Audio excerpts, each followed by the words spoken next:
الوراقون، نسمعكم من المعرفة أهمها وأمتعها.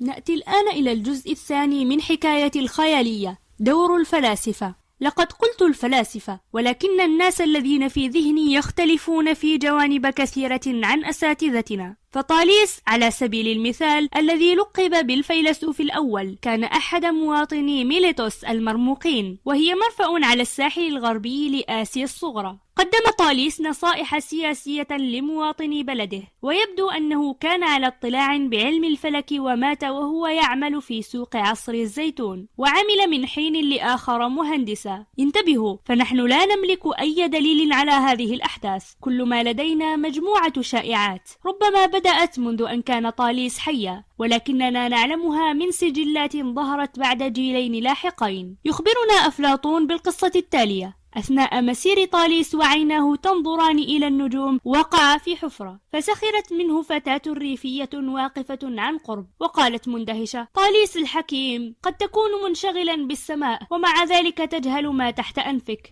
طمعا في إنقاذ طاليس من هذه المسخرة، يخبرنا أرسطو بقصة مختلفة تماما عن معاصر الزيتون. في هذه المرحلة نجد أن أرسطو قد أصبح فيلسوفا معتبرا، فهو أول معلم للفلسفة في الواقع. وقد أضاف للقصة أن طاليس دخل مجال العمل لا لرغبته في الثراء، وإنما ليبين للناس أن الفلاسفة يمكنهم أن يربحوا من أي مهنة بشرط أن يختاروا الدخول فيها، لكنهم في معظم الحالات لا يهتمون بذلك. إن قصصنا عبارة عن مزيد من الإنجازات النظرية. على سبيل المثال، يفترض أن طاليس قاس ارتفاع الهرم بقياس طول ظله، عندما كان ظل العصا مساويا لطول العصا نفسها، ويقال أنه بين أن مجموع زوايا المثلث يساوي الزاوية المستقيمة، أو 180 درجة كما يقولون اليوم. وربما استخدم الشكل التالي، الشكل في الكتاب، ولكنه وإن فعل ذلك فإن برهانه لم يكن سلسلة عبارات مترابطة منطقية، وإنما كان ببساطة مجرد صورة، فالصورة بيّنت الحالة، والصورة نفسها كانت البرهان. وبالمجمل يبدو أن طاليس كان شخصا ذكيا في كل الأمور، وقد أثر في مخيلة الأجيال اللاحقة، واحترم بسبب إنجازاته. لقد كان من الحكماء السبعة للعصور القديمة. وبحسب بعض السجلات ذكر طاليس أيضا أن كل شيء قد خلق من الماء، وأن كل شيء ممتلئ بالآلهة. لقد نال بهذين التأكيدين جواز سفره إلى تاريخ الفلسفة.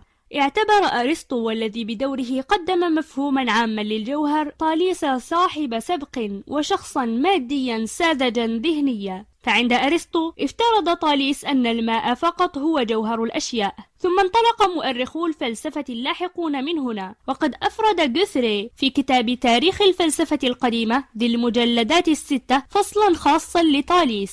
كان الافتراض الأول مقبولا عند الإغريق، الذين كانوا بحسب وصف سقراط الأفلاطوني قد عاشوا حول البحر المتوسط كما تعيش الضفادع حول البركة، ورأوا كيف يتحول الماء إلى ضباب، ويرتفع ويتبدد في الهواء، ويشكل الغيوم ويتحول إلى ماء مرة أخرى. ثم كيف يمكن أن يكون صلبا كالجليد، وكيف يجلب الماء الدفء، وكيف يبدده أيضا، ويمكنه أن يكون أيا من العناصر الأربعة التقليدية: الماء والنار والهواء والتراب. كما أنه ضروري للحياة، فهو يدعم الحياة حتى في الصحراء التي يعدم فيها شكله السائل. وتضع هذه الافتراضات التي استنبطها طاليس مبدأ أساسيا للعلم الحديث، وهو أن هناك وحدة خلف مظاهر التنوع. أما الافتراض الثاني، كل شيء ممتلئ بالآلهة، فلم يكن واضحا. ربما أراد طاليس توسيع الرؤية التقليدية للألوهيات، أو أنه أراد السخرية منها بأن الآلهة لا تقبع فقط على جبل أولمبس، ولا يهتمون فقط بمصائر محاربي طراودة، بل لها أفعالها في كل مكان بناء على مبادئ ثابتة، وبالتالي يمكن استبدالهم بها. لا يبدو انتقاد طاليس قاسيا جدا، إن كان انتقادا بالأساس، لكن خلفه كان أقل أدبا منه. دعوني أعرفكم على زينوفان. لقد خاض طاليس في كثير من المجالات وعرف كثيرا من الأمور، لكنه لم يكن خبيرا. أما زينوفان فكان خبيرا وراوية للشعر على وجه الدقة، وكانت هذه مهنة معتبرة، فرواة الشعر أو رواة الأشعار الملحمية قد يوجدون في أي مدينة ويدعون إلى الحفلات ويساهمون بالترفيه ويتحدون رواة الشعر الآخرين، فيمكن أن يلقي أحدهم بضعة أبيات من قصيدة غير مجهولة وعلى الآخر أن يتابع. وقد ترك زينوفان سجلا حافلا بأسفاره على شواطئ المتوسط والحفلات التي شهدها. لقد كان عمل الشعراء المحترفين أكثر من مجرد الترويح عن النفس، فقد ثقفوا جمهورهم وكانوا يفسرون الفقرات غير الواضحة ويشرحون خلفيتها. لقد عرفوا الآلهة ووظائفها وأفعالها، ونقلوا الأحداث التاريخية للمدن التي زاروها، وتحدثوا بطريقة مسلية عن عادات البلاد الغريبة، وأبقوا ذكر الأبطال والرجال الحكماء حيا. وقد علموا مستمعيهم الفضائل وطرحوا أمثلة عن تدهور الفضائل بسهولة إلى مقابلها من السوء، وكان هوميروس مصدرهم الأساسي. لكن خبرتهم كانت شيئا آخر، فقد أضافوا من حين لآخر جملا وقصصا من عندهم، ومن المحتمل جدا أن يكونوا قد بدأوا بانتقاد المادة التي ينقلون منها، وبكل المعايير فإن هذا ما فعله زينوفان. يقول: أنت تنتقد الفيثاغوريين الذين يعتقدون أن روح الشخص الميت قد تظهر في الدورة التالية في صورة حيوان، كلب مثلا. أنت أيها الغريب توقف عن ضرب هذا الكلب، هذا صديقي فلان. أو ينتقدون رؤية هوميروس عن الآلهة، لقد نسب البشر كل صفاتهم إلى الآلهة، ولكن لو كان للبقر والخيول أياد مثل أيادي البشر ولو أمكنها الرسم فمن المؤكد أنها سترسم بقرا وخيولا كآلهة، وهكذا. بالمناسبة أنا لا أنقل الكلام كما هو بالحرف حتى أثناء الترجمة، وإنما أقتبس المعنى وأصوغه من الذاكرة. في هذا الصدد دعوني أحدثكم قليلا عن الدليل. ما الذي نعرفه عن المفكرين القدماء؟ هل لدينا كتاباتهم؟ وكيف نعرف ما قالوه؟ حسنا، إن الوضع مثير حقا، فمعظم الأدلة مخطوطات كتبت أي نسخت من مخطوطات أخرى بعد 1000 عام من الحادثة المكتوب عنها. فأول المخطوطات التي حوت كتابات أفلاطون على سبيل المثال جاءت من القرن 11 بعد الميلاد، وقد عاش أفلاطون في القرن الرابع والخامس قبل الميلاد. وصحيح أنه وجدت لفافات من البردي لكنها قصيرة وحوت أجزاء بسيطة من النص، وهكذا. فإن إحدى المشاكل المتعلقة بأفلاطون على سبيل المثال هي: هل يمكن الاعتماد على المخطوطات؟ وهل تحوي حقا ما كتبه أفلاطون، أم أنها انتحلت له بإلصاق اسمه على نص مؤلف آخر لإعطائها مصداقية؟ المشكلة الأخرى هي اللغة، فأفلاطون كتب بالإغريقية، ولكنه ككل المؤلفين الكبار استعمل أسلوبا بلاغيا خاصا، فأعطى معاني جديدة لبعض المصطلحات وظلالا من المعاني لمصطلحات أخرى، وعلينا أن نخمن ما الذي قصده. ومن الطبيعي أن يقوم المترجمون المختلفون بتخمينات مختلفة. حاول فقط أن تقوم بالتجربة التالية: خذ إحدى حوارات أفلاطون وابدأ بالقراءة حتى تصل لفقرة صعبة الفهم، ثم قارن مختلف الترجمات لتلك الفقرة، ستذهلك النتيجة. على كل حال، أفلاطون قضية سهلة حين يقارن على سبيل المثال بطاليس أو أناكساغوراس، لأن أفلاطون أسس مدرسة الأكاديمية التي استمرت حتى القرن الخامس عشر، واعتنت الأكاديمية بكتابة أفلاطون ورتبتها جيدا، ولكن لم توجد مدرسة عن طاليس. أما سجل أرسطو الذي عاش بعده ب3 أجيال فشائعات عن طاليس لم تؤخذ من طاليس نفسه، واستعمل مصطلحاته الخاصة وليس كلمات طاليس. فما لدينا هو أجزاء وقطع من الفلاسفة الآخرين قبل سقراط، وغالبا نجدها في كتابات آباء الكنيسة الذين أرادوا مقارنة المسيحية مع ما وجد قبلها. ولذلك يجب أن تكون متوجسا تماما حين تسمع شخصا على سبيل المثال يقول: افترض أناكسيماندر أن كذا، لأننا لا نعرف في نهاية الأمر عن أناكسيماندر نفسه سوى جملة واحدة، وهي جملة محيرة جدا. وفيما يتعلق بزينوفان فالأمر أفضل بقليل فقط، إذ لدينا أجزاء طويلة من قصائده التي حفظها أثينايوس، لأنها اشتملت على تلميحات عن عادات الأكل في الحفلات التي حضرها زينوفان، وكان أثينايوس مهتما بعادات الطعام. وهكذا، وبالعودة إلى زينوفان، لم يسخر زينوفان فقط من الآراء الدينية التقليدية، لكن لديه أفكاره الخاصة عنها أيضا، فقد كان يعتقد بوجود إله واحد، وهو عادة يوصف بالضمير هو. كانت فكرة مجردة دون مشاعر ودون تعاطف، وليس لديه حس من المرح، ولتعويض ذلك كان مطلق القدرة، كما كان كسولا جدا. يقول زينوفان إنه لا يتنقل للأعلى أو للأسفل، ولكن بقدرة الفكر التي لديه يحرك كل شيء. يعلق الدكتور الشهري: تخبط الفلاسفة في معرفة الخالق معروف، وقد انتقلت انحرافاتهم إلى التراث الإسلامي، فتصدى لها أئمة السنة وبينوا فسادها. ينظر مثلا موقف شيخ الإسلام ابن تيمية من آراء الفلاسفة ومنهجه في عرضها للدكتور صالح بن غرم الله الغامدي. لم يكن ذلك النوع من الأشخاص الذي أود لقاءه. الأمر مختلف مع معظم المفكرين، فهم يرتعدون فرقا عند القراءة عن هذا المخلوق المهيب. ثم التعليق المعتاد هو: يا له من تصور متعال للألوهية. متعال؟ لا يمكن هذا. بالنسبة لي أفضل أثينا أو هيرمس أو أفروديت. يبدو أن الميزة الجيدة هي أن وحش زينوفان لم يعد ذا خصائص بشرية شكلية، فليس له أي صفة بشرية. بكلمة أخرى، ليس بشرية. لم يمكنني في كل حياتي أن أفهم لماذا يعتبر هذا ميزة. لماذا ينبغي لكون يوجهه كائن غريب أن يكون مفضلا على كون مملوء بشخصيات مألوفة. يعلق الدكتور شهري: ننبه على ضلال فيرابند في باب الإلهيات خصوصا، مثل غيره من الفلاسفة الذين ضلوا في هذا الباب ضلالا بعيدا. ليس هذا الآن وقت النقد المفصل لإيرادات فيرابند، ولكن للوقوف على أنموذج إسلامي كلاسيكي كما يقال في الرد على الفلاسفة عموما. يمكن الرجوع لكتاب الصفدية لشيخ الإسلام ابن تيمية. تتمة: كما أن الصفات البشرية لم تلغى نهائيا، إذ لا تزال موجودة، ولكنها معزولة ومضخمة تضخيما هائلا. كله فكر. إن كان يفترض بالآلهة أن تكون بعيدة عن الصفات البشرية، فلماذا ما زال في مقدورها أن تفكر؟ يعلق الدكتور الشهري: لاحظ استشكال ما لا يثبت للإله الحق، ثم البناء على هذا الاستشكال. في الإسلام لم يثبت للرب صفة التفكير، وإنما صفة العلم العليم، أو البصر البصير، أو الخبرة الخبير، أو الحكمة الحكيم. بل إن العلماء حين شرحوا الفرق بين المعرفة والعلم قالوا: لا نقول عن الله أنه عارف، وإنما نقول عالم أو عليم، في تفصيل طويل ليس هذا محل البت فيه، وإنما الغرض الإشارة إلى امتياز المعالجة الإسلامية السنية لمفهوم الإله الحق عن غيرها.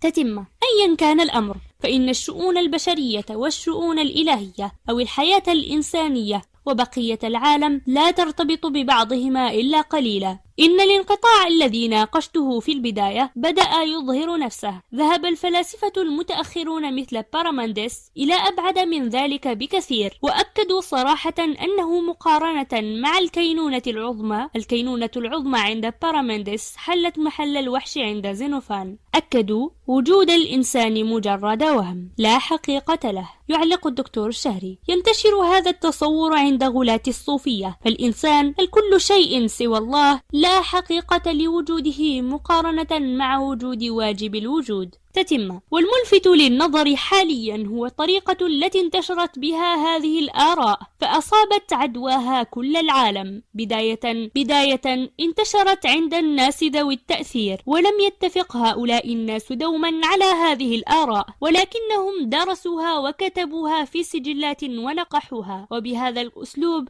أنشأوا تقليدا. وكما أن التاريخ لفترة طويلة كتبه أناس ذو نفوذ، فإن بدايات التقليد تعرف اليوم بظهور المذهب العقلاني، وتعرف بالثورة الإغريقية، أو تعرف باسم المعجزة الإغريقية، ويعتقد أنها كانت شيئا مهما لا يقل عن ولادة الحضارة الغربية. إن التطورات التي أطلقها التقليد غيرت حياة المثقفين، ولم تغير حياة عامة الناس، ولكن عامة الناس سحبوا إليها ببطء.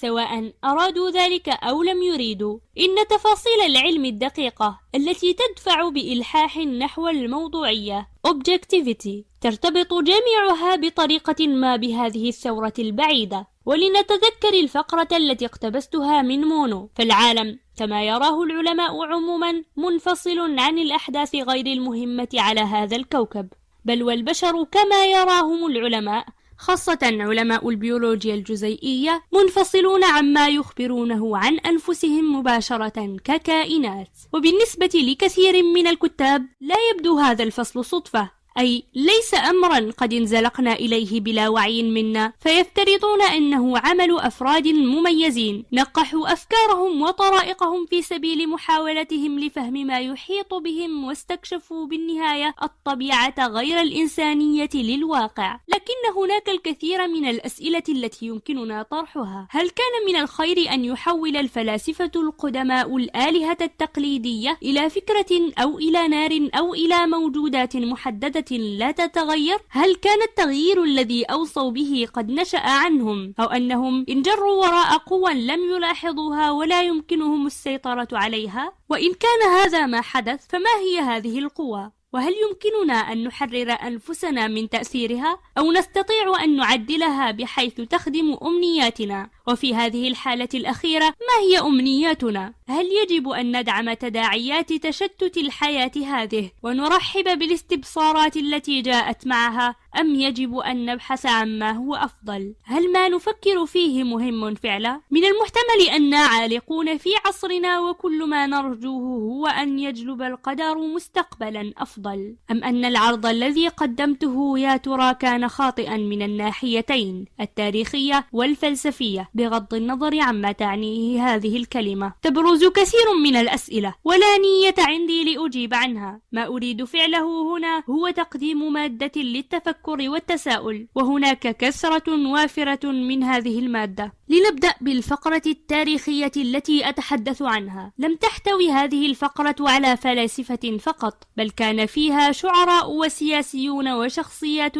تهيج الجمهور مثل سقراط، إضافة لمتحدثين جماهيريين مثل ديموستيني وكثيرين جدا غيرهم. كما كان هناك كتاب مسرحيون مثل إسخيلوس وسوفوكليس وإيروبيدس وأرسطوفانس وغيرهم. كان المسرح الذي ساهم به هؤلاء الكتاب مختلفا جدا عن مسرح اليوم، فإنتاج التراجيديا والكوميديا كان جزءا من مهرجانات دينية كبيرة تجتمع فيها الطقوس الدينية جنبا إلى جنب مع المباريات الرياضية والاستعراضات من كل نوع يدعى إليها الجميع. يفترض في واقع الأمر أن يحضرها كل الناس، وفعلا حضرها الجميع من المدينة ومن الريف، حاملين معهم قوت يومهم، لأن الأداء المسرحي يستمر لفترة طويلة. يجري تقييم كل مسرحية من قبل حكام يخضعون لضغط من الجماهير، وكانت أحكامهم تعكس موقف الجمهور، وتعرض المسرحيات لمرة واحدة فقط مع بعض الاستثناءات، ويكتبها وينتجها الشخص نفسه الذي ربما دفع كلفة الإنتاج أيضا. كانت المسرحيات ذات مواضيع مهمة، وقد سخر من كثير من الشخصيات المهمة في كوميديات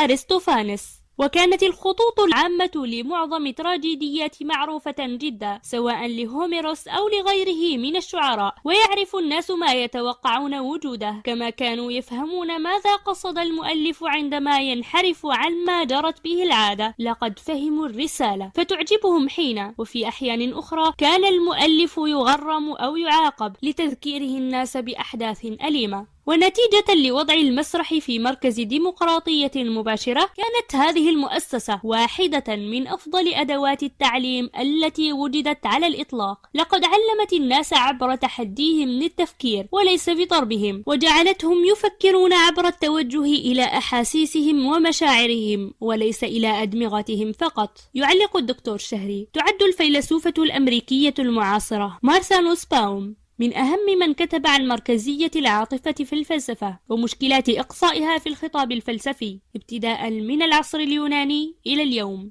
تتمة: هناك سجل يذكر عن أغاراثوس. هناك سجل يذكر عن أغاثراخوس مدير مسرح إسخيلوس. يزودنا بمنظور. وهناك سجل آخر يذكر أن الناس ذات مرة انكمشوا مذعورين حين تقدمت جنيات الانتقام في إسخيلوس إلى المسرح. لقد كانت تجارة الاستعراضات في أفضل أحوالها، فعن أي شيء كانت هذه المسرحيات التراجيدية؟ لدينا شرحان عامان للتراجيديا القديمة، أحدهما نقدي والآخر مؤيد لها. وفي الباب 10 من كتاب الجمهورية لأفلاطون انتقد الفنون المقلدة كما يسميها، وكان استنتاجه أنه لا مكان لها في المجتمع المثالي، فالقادة والمواطنون في المجتمع المثالي يحتاجون معرفة كيف تكون الأمور على حقيقتها، إلا أن الفنانين والرسامين على سبيل المثال لا يقودوننا إلى الحقيقة، بل يشوشون رؤيتنا بالمظاهر. يصنع الحرفي أسرة ومقاعد، وهي أشياء مفيدة يمكن أن يتمدد الإنسان فوقها أو يجلس عليها، وفي محاولة صنع سرير مريح يكون أمام الحرفي فكرة عن سرير مثالي. بالنسبة لأفلاطون هذه الفكرة أمر حقيقي، وهي معيار كل الأسرة الجيدة. أما السرير الذي صنعه الحرفي فلا يعتبر كاملا كسرير مثالي، بل هو حل وسط بين 3 أمور: السرير المثالي، وخصائص المادة التي تقاوم الكمال، وفشل الحرفي. ومع هذا فهو سرير مفيد ويبعد خطوة واحدة عن الحقيقة. ولكن لنأخذ رسمة للسرير. بداية،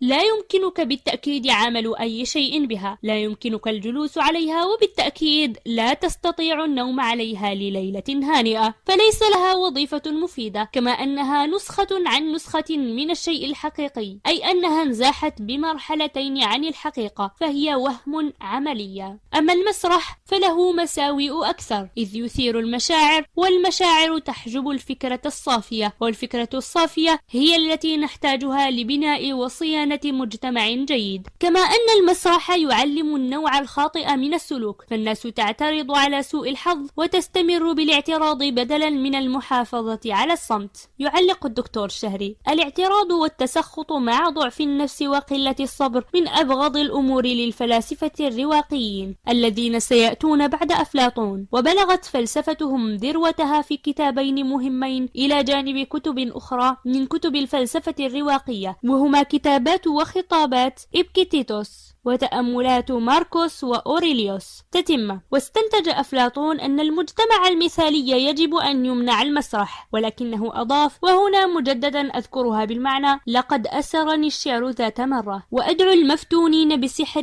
إلى الدفاع عنه في شعرهم ونثرهم. إن شعريات أرسطو كانت دفاعا، ووصلنا منها أجزاء يسيرة فقط، فقسم الكوميديا مفقود، وعثر عليه مرة أخرى في كتاب إيكو اسم الوردة، وهو أحد أهم الكتب المؤثرة في تاريخ الفنون، وقد أثر على كورني وراسين وليسينغ الذي صحح أخطاء الترجمة التي ضللت الفرنسيين، وكتب بريشيت كتابا معارضا له، وأعجب دورمانت به. إن فن التراجيديا وفق أرسطو مبني على الفعل وليس على الكلمات وحدها، ويفترض بالفعل أن يكون له بناء محكم. أما السرد البسيط تتالي المآسي فلن يفي بالغرض، ولا بد من وجود مقدمة وعرض ونهاية، كما يجب ارتباط الأحداث التي تشكل الحبكة مع بعضها، فيجب أن يؤدي حادث إلى الحادث الذي يليه، وإلى الحادث الذي يليه، وصولا إلى ذروة المأساة. وبالاقتراب من ذروة المأساة سيختبر المشاهدون الخوف والشفقة، وبالابتعاد عنها سيشعرون بالارتياح. يعلق الدكتور شهري: يعبر عن هذا الارتياح بمبدأ التنفيس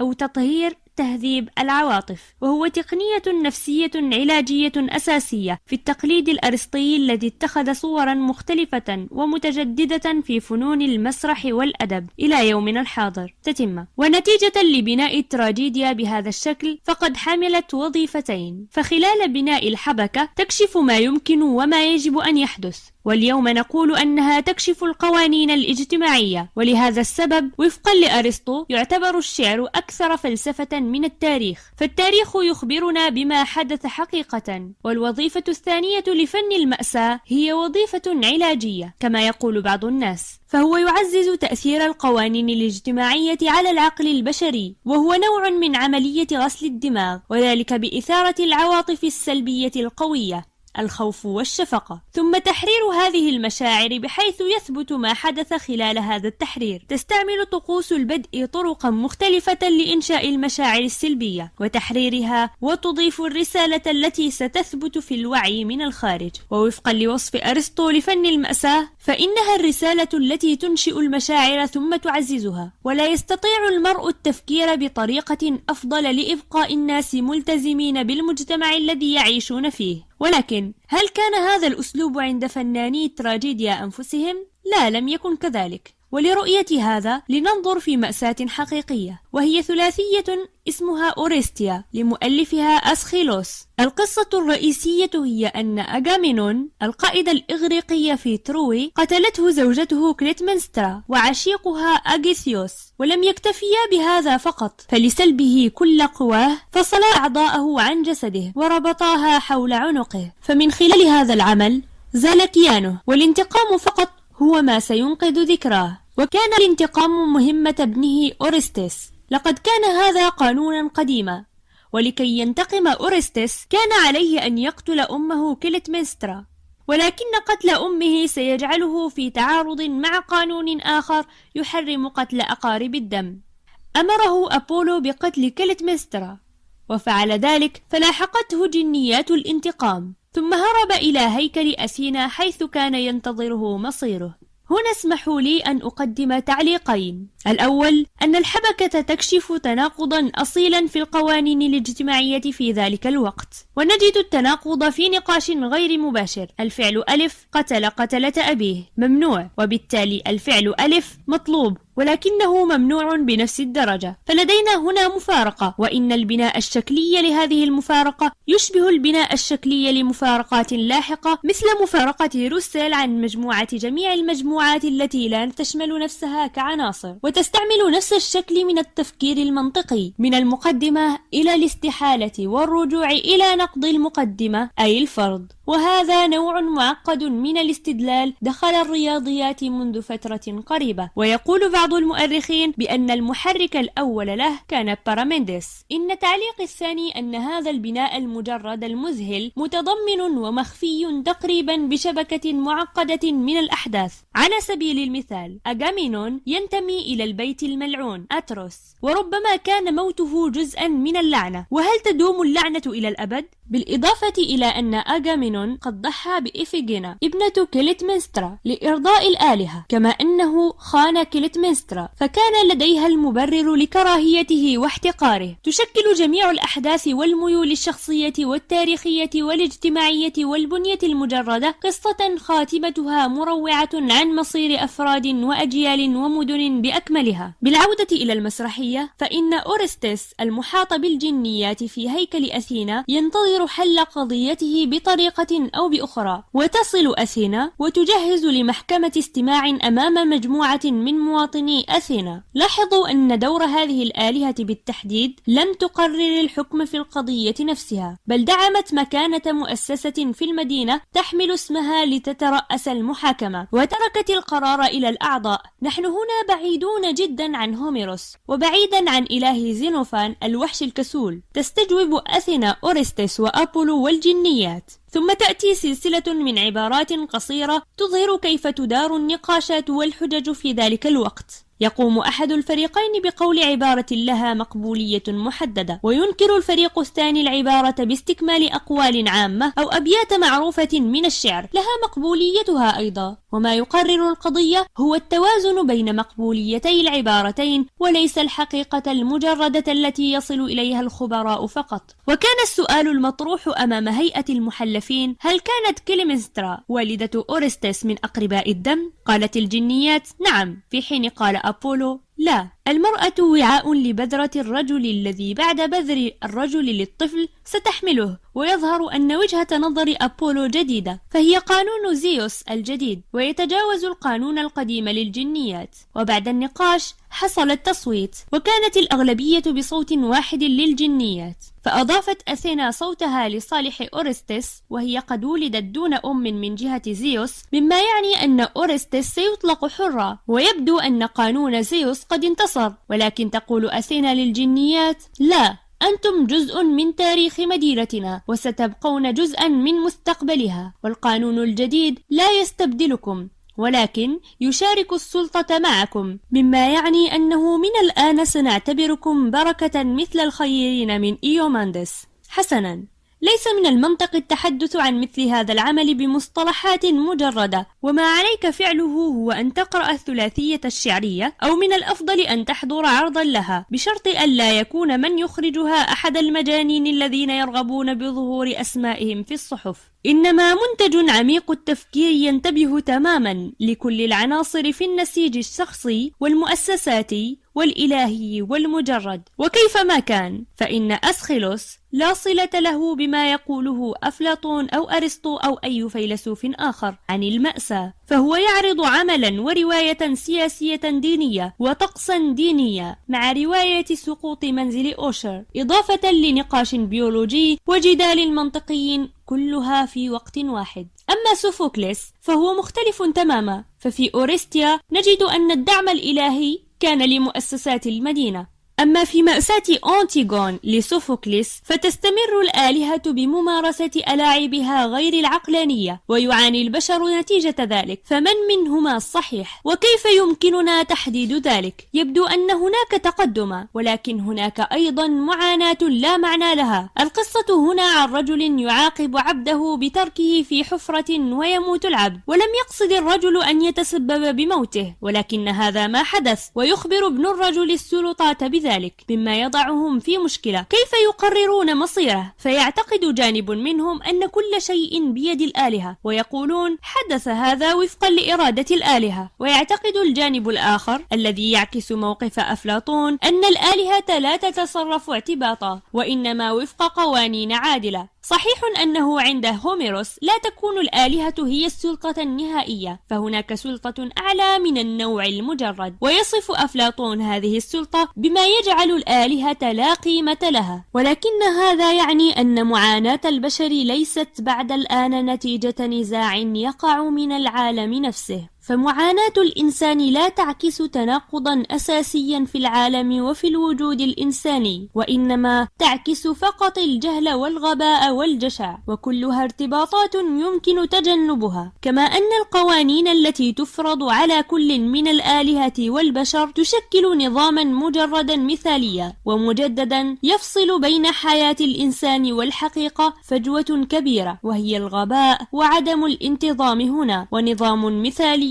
لكن غير بشري هناك. دعوني أضع بعض الملاحظات هنا على الهامش، وهو تكرار جزئي لما قلته للتو. أول ملاحظة هي دور الفنون. لو تحدثنا من وجهة نظر معاصرة فهناك الفنون والعلوم، وهناك الفلسفة والسياسة والدين وأمور مثل هذه. فماذا نقول عن المسرح؟ يوجد الآن كثير من المسرحيات القديمة تعاد مرارا وتكرارا، ويحلم كل منتج شاب وكل ممثل غير شاب بوضع لمسته الخاصة في شخصية لير أو فاوست، شخصية معروفة في مسرحيات مشهورة. لكن كانت الأمور مختلفة في أيام الإغريق القدماء، فالتراجيديا كانت تؤدى لمرة واحدة وانتهى. ولاحقا في الإسكندرية بدأ فقهاء اللغة بجمع الإصدارات وليس حالات الأداء. كذلك عملت الموسيقى في القرن الثامن عشر بطريقة مشابهة، فعزف أناس مثل هايدن أو موزارت إحدى سيمفونياتهم مرة واحدة وانتهت القضية. لقد بدأت فكرة جمع القطع المهمة من الماضي وإبقائها في صندوق للكنوز الثقافية لتؤثر من مكانها برائحتها في كل شيء منذ القرن التاسع عشر، ولم تحسن الأمور، فالأفلام وموسيقى الروك أقرب إلى الابتكار الجديد من الأعمال القائمة للموسيقى والمسرح. والملاحظة الثانية التي أذكرها هي عن المفكرين.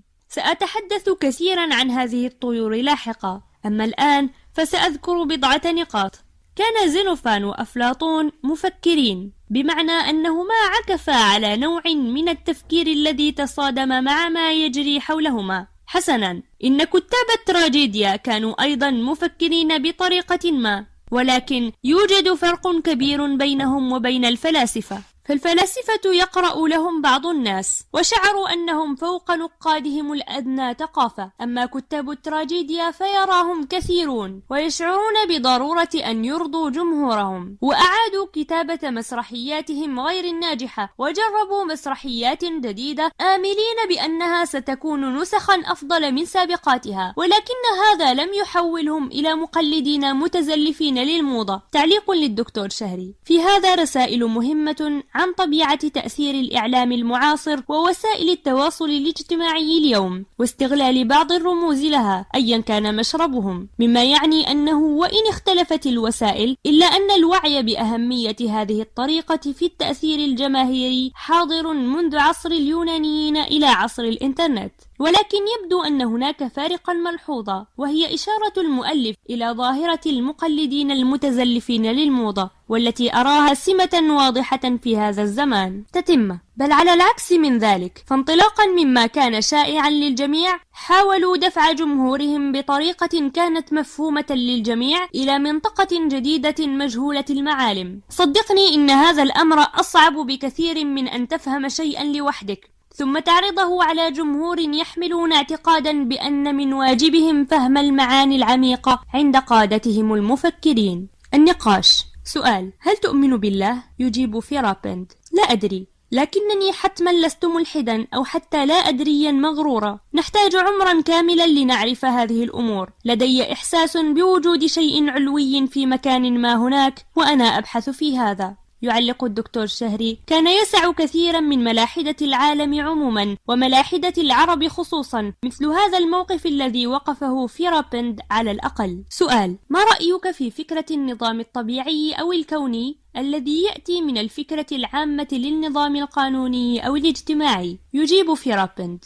تقصد ما هو رأيي في افتراض وجود علاقة بين القوانين العلمية والنظام الاجتماعي الذي يكتشفها؟ إن هذا الافتراض منطقي تماما. والسؤال الآخر هو: ما الذي يأتي أولا، القوانين الاجتماعية أم القوانين الطبيعية؟ بالنسبة لعقلي فإن هذا السؤال لا معنى له، ومهما كان فإن هاتين المنطقتين منفصلتان تماما اليوم. دعني أسألك سؤالا: هل تفترض أن بعض الناس وضعوا نظاما اجتماعيا محددا بحيث بدأوا لاحقا بالتفكير بالكون وأنهم بالنهاية أسقطوا نظامهم الاجتماعي على الكون؟ هل هذه هي الفكرة التي في ذهنك؟ السائل: نعم، هناك كاتب مشهور اسمه رودولفو موندولفو وضع هذه الفكرة، وأعتقد أن ييجر قد افترض الفكرة نفسها. يجيب فيرابند: حسنا، يمكنك أن تجد ارتباطات، ولكن لا يمكنك معرفة أيهما جاء قبل الآخر. لنعد إلى الصيادين وجامعي النباتات. كان عليهم معرفة الكثير عن العالم ليبقوا على قيد الحياة، وكذلك عن الفصول، لأن السمك يصعد في مجرى الماء خلال فترة محددة من السنة، وهكذا.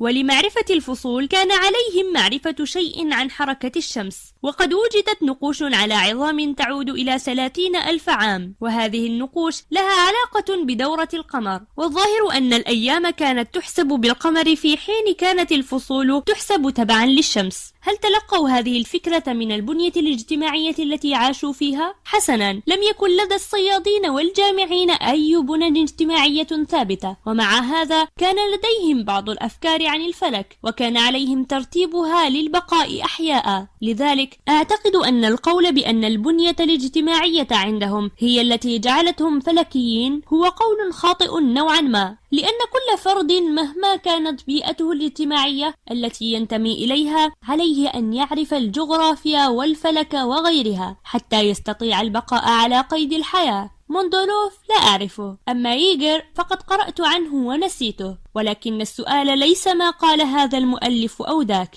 إنما السؤال ما هو المقبول. يعلق السائل: تعليق قصير فقط على الفيزياء النظرية المعاصرة. ربما لم أفهم ما تقصده، ولكن بدا لي أن فكرة أن قوانين الفيزياء قوى ثابتة ليست من نتاج الفيزياء النظرية الحديثة. سيكون هناك آلاف الفيزيائيين الذين يسعدهم رؤية حقائق أو حوادث قد تفسر بطريقة أفضل بافتراض خرق لهذه القوى الثابتة، الزمان والمكان، لذلك فهي ليست شيئا خاصا. يجيب فيرابند: صحيح، هذه هي الفكرة بأن القوانين الأساسية لا يمكنها احتواء أي معرفات معيارية زمكانية غير مقبولة عموما، ولكنها فكرة شائعة جدا. حين يهدم التناسق يحاول معظم الفيزيائيين إيجاد تناسق أعم يتضمن التناسق الزائل في حالة خاصة. لماذا كان الميكانيك الكلاسيكي شائعا جدا؟ لأنه بدا من الممكن تفسير كل التأثيرات بمساعدته. لماذا تركوه إلى النسبية العامة؟ لأن المرء لم يقنع فقط بإضافة تأثيرات خاصة له. السائل: نعم، ولكن هذا افتراض، لأنه لا يكفي لتفسير الحقائق. إن كان لديك حقائق لا تفسر بهذا الافتراض فهم جاهزون للتغيير وسيكونون سعداء بتغييره. إن كان لديك حقائق عن أحداث تتطلب أن نغير القوانين فهم لا يطلبون شيئا أفضل. إنها ليست مسلمات. فيرابنت تقصد أن عليهم تغيير قوانينهم إلى قوانين ليست ثابتة زمنية؟ السائل: لا يهم. أي حدث سيقدم تطورا للفيزياء النظرية المعاصرة سيكون مرحبا به. تعلق غراتسيا فيرابنت زوجة الفيلسوف فيرابنت: هل يمكنني التدخل كفيزيائية لأني لعبت هذه اللعبة لبعض الوقت؟ سأخبرك أنه مهما فعلت فلن يكون هناك عرضة لهذا الشأن. ما كنت أفعله هو الحصول على بعض البيانات وأحاول جعلها متوافقة مع بعض القوانين التي كنت أعرف أنها موجودة هناك. ولعلي تناولت يوما ما طعاما سيئا على العشاء، وفي صباح اليوم التالي ظننت أن كل القوانين ترهات، ولكن ذلك لم يكن أبدا جزءا من عملي اليومي. وأنا واثقة بأن فكرة جعل الشيء ملائما مع ما هو موجود بالفعل هي ما يدفع الغالبية العظمى من العلماء اليوم. يعلق الدكتور شهري: هذه شهادة جريئة، ونظرية التطور اليوم مثال نموذجي. أبقي على النموذج حيا مهما كلف الثمن. تتمة. يعلق فيرابنت: هناك قوانين فيها معرفات معيارية زمانية أو مكانية أو كلاهما، ولكن بالكاد تجد أي عالم يعتبرها قوانين أساسية، وأعترف بأن هذا حكم مسبق. فلماذا لا ننخرط كلنا في عملية عظيمة ليست نتيجة عمل قوانين مستقلة زمكانية؟ إنه حكم مسبق قديم، والذي كما قلت لكم يعود إلى حجة باراميندس بأن الوجود كائن وعدم الوجود ليس كائنا. Being is not being is not. ولا وجود للتغيير الذي يجعل ما هو كائن غير كائن. اقترح بضعة علماء إدخال معرف معياري زماني. إن تذكرت تماما فإن ديراك كان أحدهم، لكن أفكارهم لم تلق صدى على الإطلاق. يتطلع الناس إلى إيجاد خروقات في القوانين الأساسية لأن ذلك يعد تقدما، وليس لأنهم يحبون قوانين فيها معرفات معيارية، وإنما لأن هذه الخروقات قد ترشدهم إلى قوانين أساسية أفضل وأكثر عمومية. ويوجد بالطبع في فيزياء الجسيمات الأولية الكثير من التنظير. ولديك أيضا علم الظواهر فينومينولوجي الذي يدرسه أشخاص يعملون على ملائمة منحنى البيانات، ويرضيهم ما يحصلون عليه في هذا المستوى، تماما كما يرضى الفيزيائيون التجريبيون بإيجاد طريقة حسنة للوصول لنتائج معينة. وفي الواقع فإن كثيرا من التجريبيين تساورهم الشكوك حول نظرية ما، فيعتقدون أنهم هم لا النظريون من يلامس الحقيقة، ولكن يأتي بعدهم المنظرون الكبار ليحاولوا إيجاد صيغة عامة تعطيهم كلا من المنحنيات البيانية والنتائج. وغالبا ما يهجر ملائمو الخطوط البيانية بياناتهم الأولية raw data ويستبدلونها مع البيانات التي يقترحها الخط البياني عندهم. سيكون هذا قاسيا على العلماء الذين يحاولون مقاربة جديدة وينتقدون، لأن بيانات مقاربتهم يبدو أنها لا تلائم الحقائق. يعلق الدكتور شهري: هذا هو السلوك الذي أفرد له توماس كون معالجة خاصة في كتابه بنية الثورات العلمية، وهو جرأة بعض العلماء على مخالفة النموذج القائم بناء على معطيات علمية جديدة لديهم تؤدي أحيانا إلى فتح جديد في العلم وأفول للنموذج القديم أو بعضه. انظر للفائدة فلسفة العلم، تأليف أليكس روزنبرغ، ترجمة المركز القومي، الصفحة 278 إلى 280. تتمة. ويخبرنا فاينمان بمثال فريد عن هذا، كما أن هناك نوعا من الترتيب الطبقي للعلماء، وهذا ملفت جدا للنظر لأنه يعكس مرة أخرى بعض المواقف القديمة جدا، ومنها في الأعلى يوجد المنظرون، ثم يأتي ملائمو الخطوط البيانية، وفي الأسفل يوجد متقفرو الحقائق. لا يقبل الجميع بهذا الترتيب، ولكنه ترتيب شائع جدا، ويكون المنظرون أكثر دخلا وأكثر تقديرا، فنجد غير العلماء يضعون صورا لأينشتاين وبور في مكاتبهم وحتى في منازلهم، وبالكاد تجد أحدا يستعمل صورة الفيزيائي ميكلسون كأيقونة. ميكلسون هو عالم تجريبي معروف، وقد كتب إلي أحدهم قبل عام أنه يعتقد أن المنظرين لهم جاذبية جنسية أكثر من التجريبيين الذين يتعاملون مع المادة الجامدة، وهذا الوضع كان موجودا منذ قديم الأزمان، فالحرفيون قاموا بالكثير من الأشياء المفيدة، ولكن الفلاسفة أنكروا حيازتهم للمعرفة. السائل: أنت تتكلم عن الترتيب، والذي يوجد بطريقة ما هو توتر باتجاهه، في حين أنه يتحدث عن قوانين مختلفة قد تكون متضاربة مع بعضها، ولكن في نهاية الأمر لا زال الترتيب موجودا، فهم يضعون ترتيبا لجعل قانونين مختلفين يتعايشان معا، وإلا ستتضارب هذه القوانين مع بعضها فتتهاوى ويظهر ترتيب آخر. النقطة الأخيرة هي: يوجد في السياسة وفي علم الاجتماع هذا التوتر تجاه إيجاد ترتيب ما، وقد يكون هذا الترتيب متوافقا بشكل أساسي مع وجود قوانين تبدو جوهريا متضاربة مع بعضها. العثور على ترتيب ما لا يتوقف بالضرورة على وجود ترابط منطقي، يجيب فيرابن، ولكن هذا ما قلته للتو. هناك مجموعات مختلفة تهتم بأنواع مختلفة من الترتيب، البعض يفضل نوعا من الترتيب أكثر أولية، والبعض الآخر يفضل نوعا أكثر تجريدا، كما أن الأنواع الأكثر بدائية من الترتيب غالبا ما يحتفظ بها في المرحلة التالية. ففي علم الفلك لدينا بطليموس، وقد اقترح مخططا يحسب منه كل كوكب بطريقة خاصة ومختلفة، ثم جاء كوبرنيكوس ووضع نظاما واحدا لكل الكواكب، ولكن إن أراد أحدهم حساب مسار عطارد عليه أن يقوم ببعض الافتراضات التي تختلف عن الافتراضات التي توجد في حالة المريخ، فكان هناك نظام أوسع حافظ بدرجة ما على الاختلافات المتواجدة في النظام السابق. ثم جاء نيوتن ومعه قانون مستقل للزمكان، ومع هذا بقيت الاختلافات القديمة كاختلافات في تقريب القياسات، وفي المسرحية التراجيدية أورستيا لدينا القانون القديم لجنيات الانتقام والقانون الجديد لأبولو، ثم في الختام الجمع بين الاثنين. سؤال: عندما يكون لديك هذا الترتيب أو هذا القانون، هل تستعمله لتتنبأ أو لتصف أو لتفسر؟ فيرابند: يقوم أشخاص مختلفون بأشياء مختلفة. بعض الناس يقولون لسنا منظرين للماورائيات ميتافيزيكيانز، نحن لا نفسر وإنما نتنبأ فقط. والبعض الآخر يقول يمكننا تفسير ما حدث، ثم يتابعون ويقدمون ما يسمونه تفسيرا، وهو في معظم الحالات شيء أكثر بقليل من التنبؤ. يوجد دوما فرقاء مختلفون، ولكن معظمهم اليوم في الفيزياء على الأقل يحبون القوانين الأساسية التي تكون مستقلة باعتبار الزمكان.